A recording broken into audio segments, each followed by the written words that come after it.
A gente vai agora com uma informação inédita apurada aqui no Bastidores CNN do que o governo brasileiro pretende encampar na cúpula emergencial do Egito, que está marcado para esse sábado.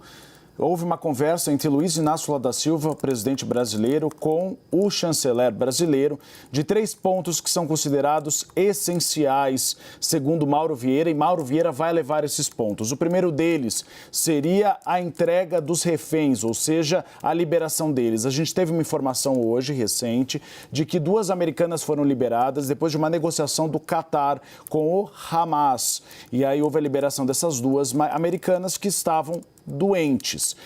Ainda não se sabe o estado de saúde delas e como elas vão deixar a faixa de Gaza. O segundo ponto seria uma tentativa de retomada das negociações de paz, já que houve, então, o veto dos Estados Unidos em relação àquela proposta do Brasil.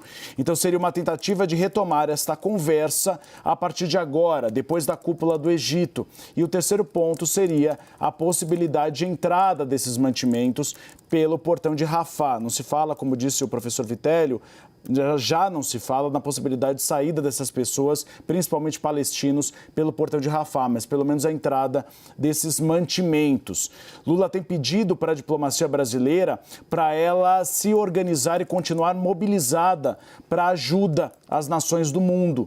Então há essa tentativa do governo brasileiro de ser enfático nesse ponto e de ir um pouco além neste processo. Então, acabar com as hostilidades é o primeiro ponto, o segundo, a libertação dos reféns, e o terceiro, a retomada do processo de paz. O Brasil ainda quer remarcar uma nova reunião do Conselho de Segurança da ONU para discutir um novo documento, mas avalia que essa reunião só pode ser marcada depois desse sábado. Por quê? Porque o Brasil quer sentir a temperatura dos Estados Unidos.